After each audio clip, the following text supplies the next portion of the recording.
Hello, my name is Colin Edwardson. I am a junior at the UNG Dahlonega campus, a history education major, and this is my Unit 4 major project. So, just a little thing just to address some stuff. I have 2 animals free roaming right now because I do not have crates for them. I just moved into this place, so please excuse the mess if you see it or if you see the animals. I talk fast, that's just how I am, and also I've done 2 attempts at this already. The first one came out to 22 minutes long, and the second one 10 minutes. So we're trying to cut this down a bit because it says 30 to 5 minutes, which is very hard when I have a lot to talk about. So yeah, this is going over my paper. What was my topic? It was facial recognition AI. I am looking to address these 3 issues, and I'm not going to read them because I will get to them. Here we go. Should we use it? Do we trust AI? This AI, generally, not all AI.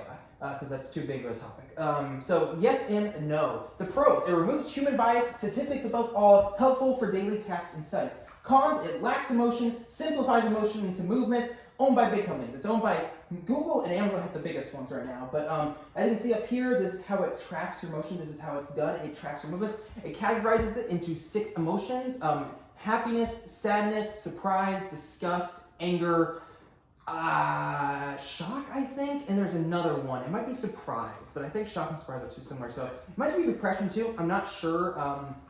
Yes, sorry about that. So the ethic theory I relate to this is deontology, which basically states that there are rights and there are wrongs, and we should always follow the right. This relates back to this main topic of facial recognition AI. Because we have to question if by using this AI software, if we're violating any moral rules. For example, most would agree we deserve privacy and security, but does this AI infringe on those rules? Also, the deontology also states that we should not use other people to gain our goals, that we should not use people as a way to achieve our goals. And are these corporations not doing that by, are they not doing that by infringing on our privacy for their studies, here's the thing also, because we know companies are definitely going to try to use this for being like, oh, this person was anxious when this video came on, let's give them more of that. Or, oh, this person was shocked when we gave them this site to go visit, let's give them more of that. That's how they're going to use it.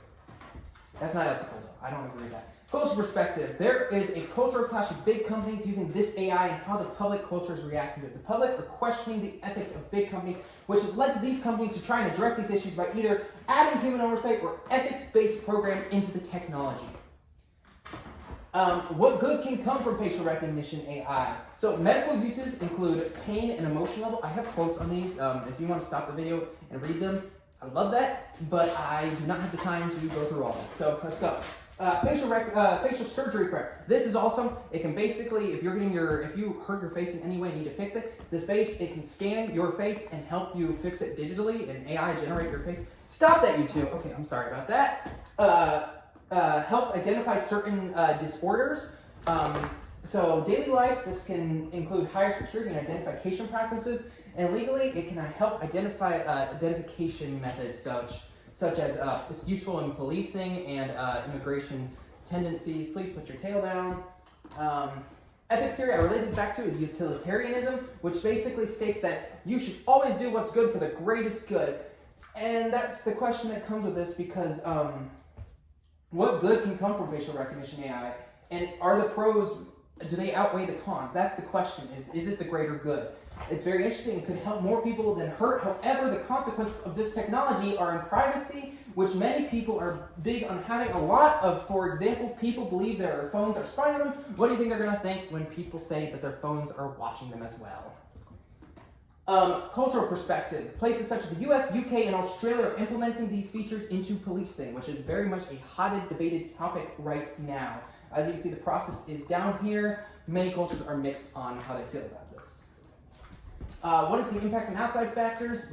Basically, with the power we are using for AI, it could power millions of homes. And it is hurting our environment because companies that were once under President Biden's administration were focusing on sustainable, renewable resources. Now under Trump's administration are doing fossil fuels, which are hurting the environment, and they are costing $6 billion to make these things. They're taking up a lot of space, and more every day are being made. They're also being considered noise complaints, as many people who live near them are not being able to get sleep because of the running water.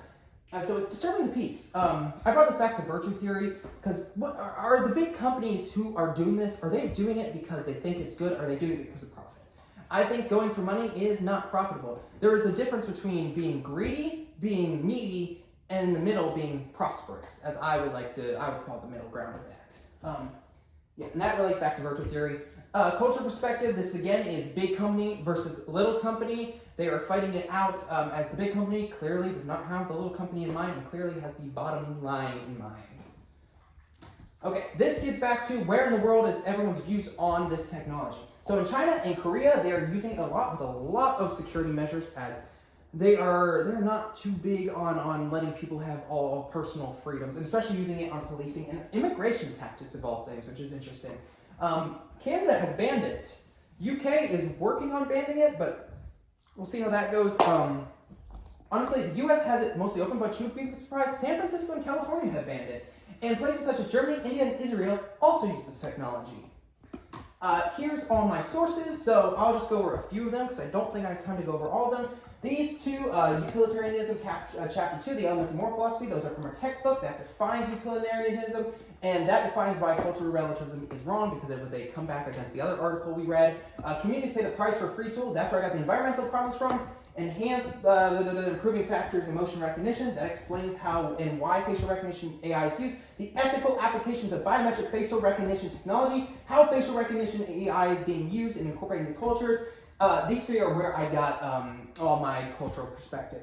I am not going to read all that because I don't think I have time, and I think I am running out of time. Here is my work cited. I'm sorry if that's really fast. I just put a lot on here, and I'm just trying to get this done. So I can submit to you a video that's not 22 minutes long, so you don't have to watch it forever. Thank you. I hope you enjoyed.